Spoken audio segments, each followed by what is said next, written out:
Sponsored by Advanced German Homeopathy Clinic. मधुमेहाची जखम, ulcer, varicose veins, कॅन्सरच्या जखमा यावर मिळवा खात्रीशीर उपचार. कर्नाटकच्या आरोग्य मंत्र्यांच्या हस्ते VK एक्सलन्स पुरस्काराने सन्मानित डॉक्टर मनोज पुजार यांच्या ॲडव्हान्स जर्मन होमिओपॅथिक क्लिनिकला आजच भेट द्या. Kalashree apartment, Khanapur road, Tilakwadi, Belgaum. Phone 7975 37 39 45. नमस्कार, मी श्वेता अंकले. तरुण भारत न्यूज बुलेटिनमध्ये आपल्या सर्वांचे स्वागत. आता पाहूया ठळक घडामोडी. बेळगाव ग्रामीण पोलिसांनी मजगाव येथील राहुल तळवार खून प्रकरणाचा अवघ्या 24 तासात छडा लावत एका अल्पवयीन मुलासह 5 आरोपींना अटक केली आहे. या प्रकरणात सुमारे 14 जणांविरोधात गुन्हा दाखल करण्यात आल्याची माहिती पोलीस आयुक्त भूषण बोरसे यांनी दिली. शुक्रवार दिनांक 29 मे रोजी बेळगाव पोलीस आयुक्तालयात आयोजित पत्रकार परिषदेत ते बोलत होते. 27 मे 2026 रोजी राहुल तिप्पण्णा तळवार वय 22 याच्या खुनाची तक्रार दाखल झाली होती, जी त्याचा मित्र वीरेश हिरेमठ याने दिली होती. प्राथमिक तपासात समोर आलेल्या माहितीनुसार वीरेश हिरेमठ याने सूरज सिद्धगवळी याच्याकडून सेकंड हँड कार खरेदी केली होती. मात्र गाडी अपेक्षेप्रमाणे नसल्याचे लक्षात आल्यानंतर त्याने ती परत करत सूरजकडून पैसे मागितले. तेथे वादातून हाणामारी झाली. या हल्ल्यामध्ये वीरेश याचा मित्र राहुल तळवार याचा मृत्यू झाला. पोलिसांनी तात्काळ कारवाई करत 5 आरोपींना ताब्यात घेतले असून पुढील तपास सुरू आहे. कर्नाटकातील नव्या सरकार स्थापनेच्या पार्श्वभूमीवर काँग्रेसच्या वरिष्ठ नेत्यांची उच्चस्तरीय बैठक शुक्रवारी दिल्लीत पार पडली. या बैठकीला माजी मुख्यमंत्री, उपमुख्यमंत्री तसेच ज्येष्ठ नेते उपस्थित होते. यापूर्वी DK शिवकुमार यांनी राजधानीतील एका हॉटेलमध्ये काँग्रेसच्या इतर नेत्यांची भेट घेतली. गुरुवारी सिद्धरामय्या यांनी मुख्यमंत्री पदाचा राजीनामा दिल्यानंतर राज्यातील राजकीय घडामोडींना वेग आला असून त्यानंतर सर्व नेत्यांनी एकत्र भोजनही केले. दरम्यान दिल्ली दौऱ्यावरून सिद्धरामय्या आणि DK शिवकुमार परतल्यानंतर शनिवारी सायंकाळी 4 वाजता बेंगळूर येथील विधानसौधाच्या परिषद सभागृहामध्ये काँग्रेस विधिमंडळ पक्षाची बैठक बोलावण्यात आली आहे. दिल्लीला गेलेल्या आमदारांना तातडीने बेंगळुरात उपस्थित राहण्याच्या सूचनाही देण्यात आल्याचे समजते. उत्तर विभागाचे नवे पोलीस महानिरीक्षक म्हणून संदीप पाटील यांनी आज अधिकृतपणे पदभार स्वीकारला. यावेळी विद्यमान IGP चेतन सिंह राठोड यांना निरोप देण्यात आला. पोलीस विभागातील वरिष्ठ अधिकारी व कर्मचाऱ्यांच्या उपस्थितीत पदभार स्वीकारण्याचा कार्यक्रम पार पडला. नवीन जबाबदारी स्वीकारताना संदीप पाटील यांनी उत्तर विभागातील कायदा व सुव्यवस्था अधिक सक्षम करण्यासाठी कटिबद्ध असल्याचे सांगितले. दरम्यान चेतन सिंह राठोड यांच्या कार्यकाळात अनेक महत्त्वपूर्ण उपक्रम राबवण्यात आल्याबद्दल पोलीस विभागातील अधिकारी व कर्मचाऱ्यांनी कृतज्ञता व्यक्त करत संदीप पाटील यांचे स्वागत करून पुढील कार्यकाळासाठी शुभेच्छा दिल्या. राज्यातील KPCC अध्यक्षपद आणि मुख्यमंत्री बदलाच्या घडामोडींवर मंत्री सतीश जारकिहोळी यांनी प्रतिक्रिया देत अंतिम निर्णय काँग्रेस हायकमांडकडे असल्याचे स्पष्ट केले. KPCC अध्यक्षपदाबाबत चर्चा सुरू असल्याचे त्यांनी मान्य केले. मुख्यमंत्री सिद्धरामय्या आणि उपमुख्यमंत्री DK शिवकुमार हे दिल्लीला जाऊन हायकमांडशी चर्चा करणार असल्याचे त्यांनी सांगितले. त्यानंतर पक्षातील वरिष्ठ नेते एकत्र बसून निर्णय घेतील, तसेच पक्ष संघटनेचे नेतृत्व कोणाकडे द्यायचे हे हायकमांड ठरवणार असल्याचे त्यांनी नमूद केले. दरम्यान आमदारांकडून सह्या गोळा केल्या जात असल्याच्या चर्चांना त्यांनी फेटाळून लावत त्या अफवा असल्याचे स्पष्ट केले. तसेच हायकमांडच्या समन्वयानुसारच सर्व प्रक्रिया सुरू असल्याचे सांगून मुख्यमंत्री बदलाबाबत कोणताही दबाव नसल्याचेही त्यांनी नमूद केले. पुढील निर्णय काँग्रेस विधिमंडळ पक्षाच्या बैठकीनंतर स्पष्ट होणार असल्याचे त्यांनी सांगितले. बेळगावात अत्याधुनिक वैद्यकीय सेवांसाठी आता विश्वासाचं नाव विजया दक्षता हॉस्पिटल. 24 तास अतिदक्षता विभाग, जनरल मेडिसिन, सर्जरी, डायलिसिस, प्रसूती सेवा, बालरोग, अस्थिरोग, न्यूरोलॉजी, कॅन्सर सर्जरी आणि अनेक सुपर स्पेशालिटी सुविधा सर्व एकाच ठिकाणी.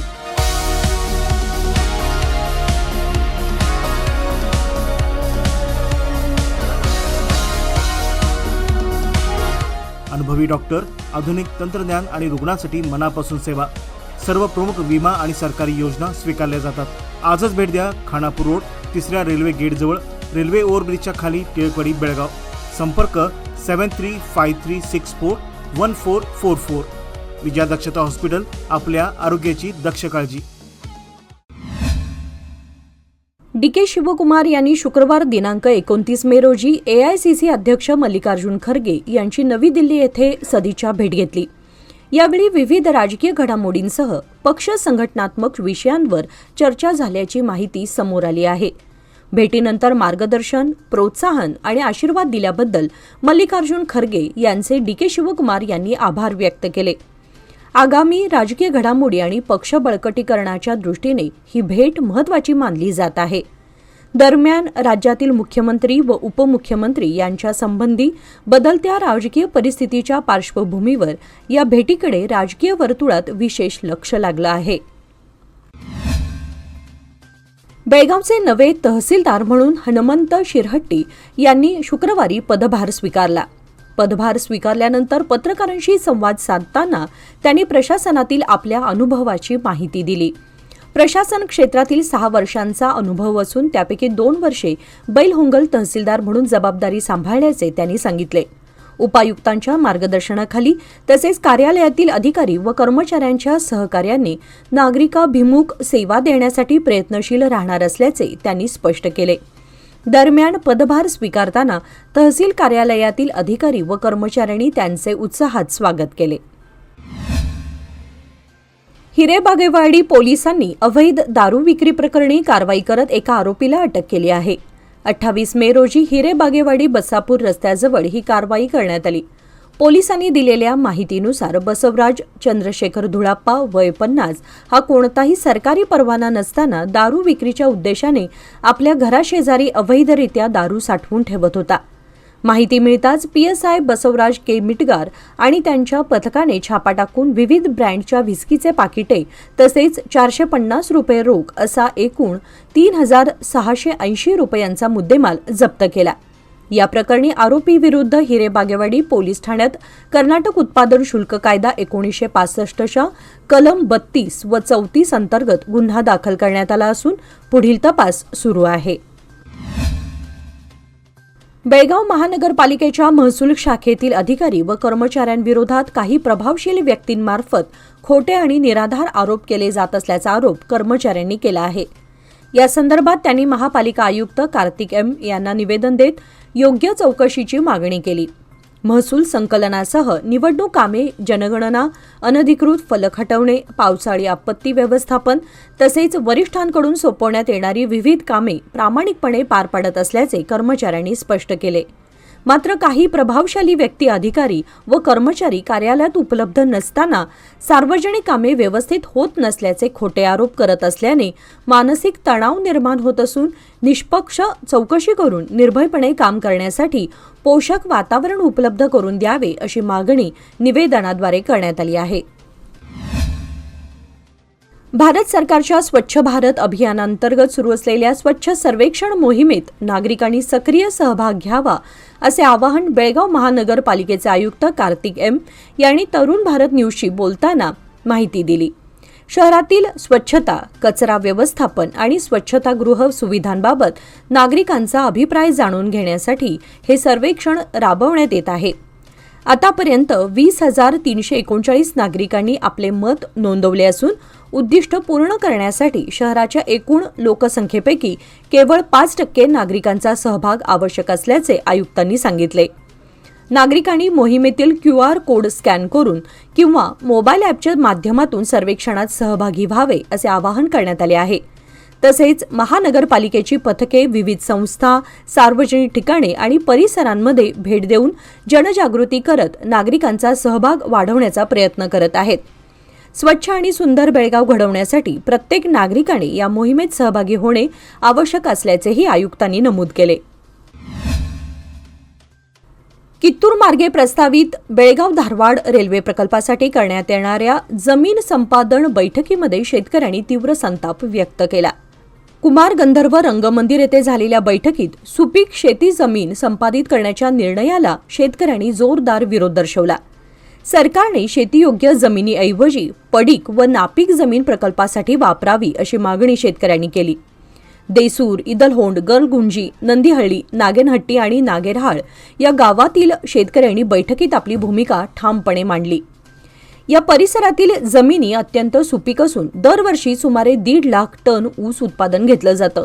तसेच अनेक शेतांमध्ये खोल बोरवेल सुविधा असल्यानं शेती मोठ्या प्रमाणात सिंचनाखाली असल्याचं शेतकऱ्यांनी अधिकाऱ्यांना सांगितलं. शेतकऱ्यांच्या भावना आणि हरकती शासनाच्या वरिष्ठ अधिकाऱ्यांपर्यंत पोहोचवण्यात येतील व त्यावर योग्य तो विचार केला जाईल असे आश्वासन अधिकाऱ्यांनी बैठकीत दिले.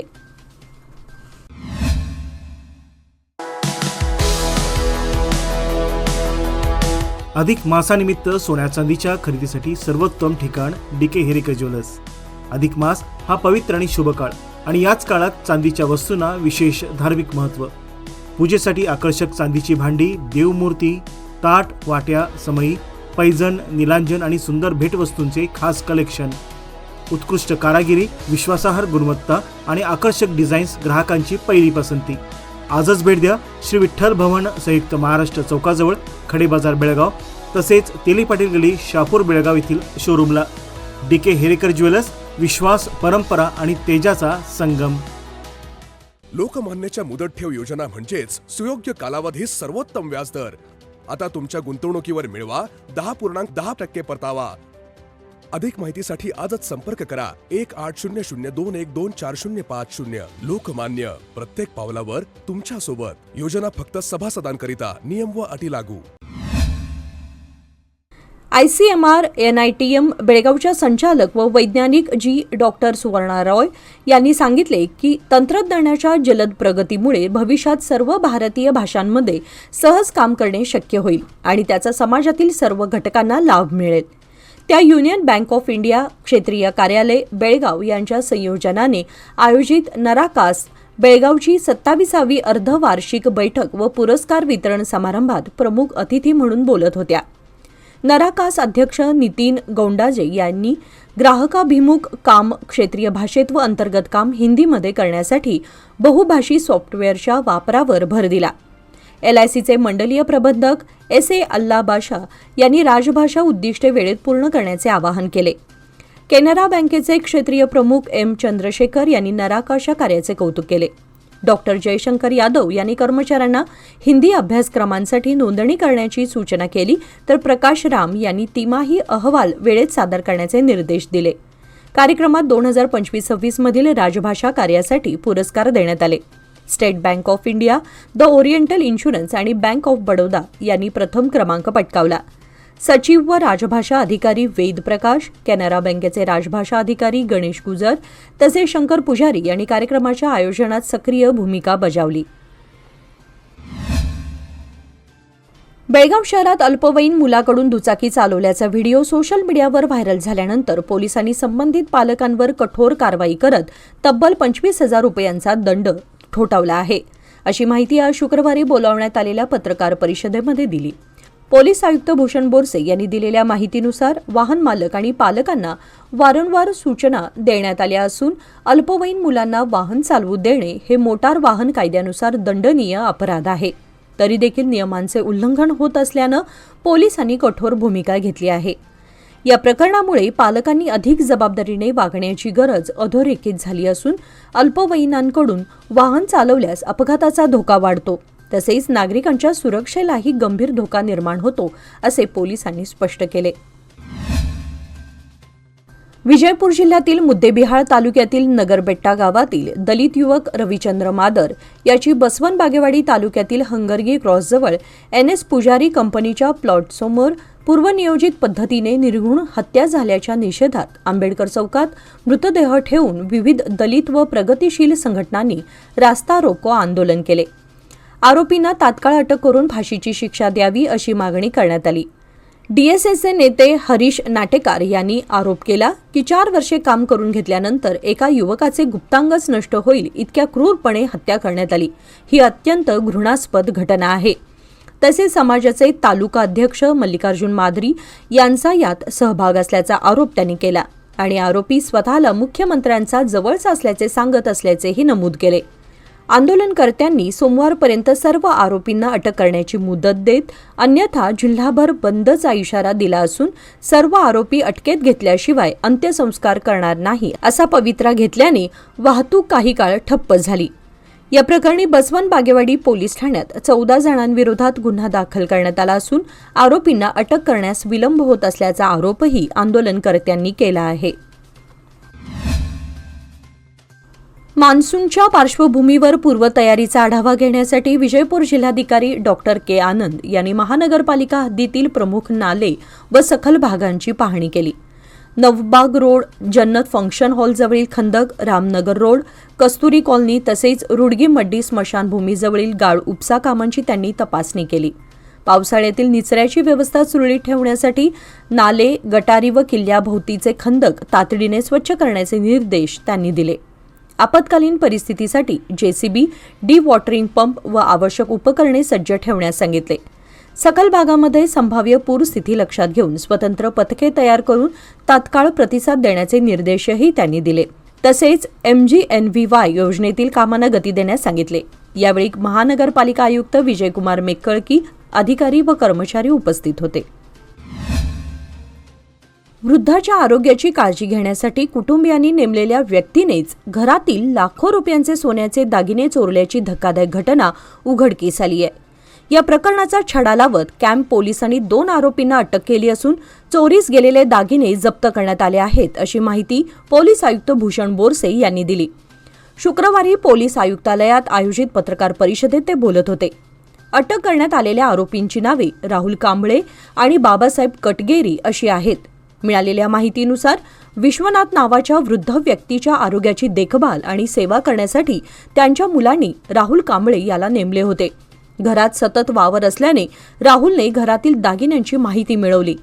तिजोरीत मोठ्या प्रमाणात सोन्याचे दागिने असल्याची खात्री झाल्यानंतर त्याने गेल्या 3 महिन्यात टप्प्याटप्प्याने चोरी केली. तपासात आरोपीने तब्बल 930 ग्रॅम वजनाचे सुमारे 75,30,000 रुपये किमतीचे सोन्याचे दागिने चोरल्याचे समोर आले आहे. कॅम्प पोलिसांनी तांत्रिक माहिती आणि गुप्त सूचनांच्या आधारे कारवाई करून दोन्ही आरोपींना अटक केली. त्यांच्या ताब्यातून चोरीस गेलेले सर्व दागिने जप्त करण्यात आले आहेत. यावेळी नागरिकांनी घरात मोठ्या प्रमाणात सोन्याचे दागिने न ठेवता ते सुरक्षित बँक लॉकरमध्ये ठेवावेत असे आवाहनही पोलीस आयुक्तांनी केले. दरम्यान अल्पावधीत प्रकरणाचा छडा लावून आरोपींना अटक करणाऱ्या कॅम्प पोलीस ठाण्याच्या अधिकारी व कर्मचाऱ्यांचे आयुक्त भूषण बोरसे यांनी कौतुक केले. तपासात विशेष कामगिरी करणाऱ्या अधिकाऱ्यांना व कर्मचाऱ्यांना विभागाकडून पारितोषिक देण्यात येणार असल्याची घोषणाही त्यांनी केली. या पत्रकार परिषदेला DCP नारायण भरमणी, निरंजन राजे अरस यांच्यासह इतर अधिकारी उपस्थित होते. याचबरोबर आजचे बातमीपत्र इथे संपले. अधिक माहिती आणि ताज्या घडामोडींसाठी पाहत रहा तरुण भारत न्यूज चॅनल. तसेच आमच्या चॅनलला लाईक, शेअर आणि सबस्क्राईब करायला विसरू नका. आणि विश्वासार्ह बातम्यांसाठी दररोज वाचा दैनिक तरुण भारत. धन्यवाद.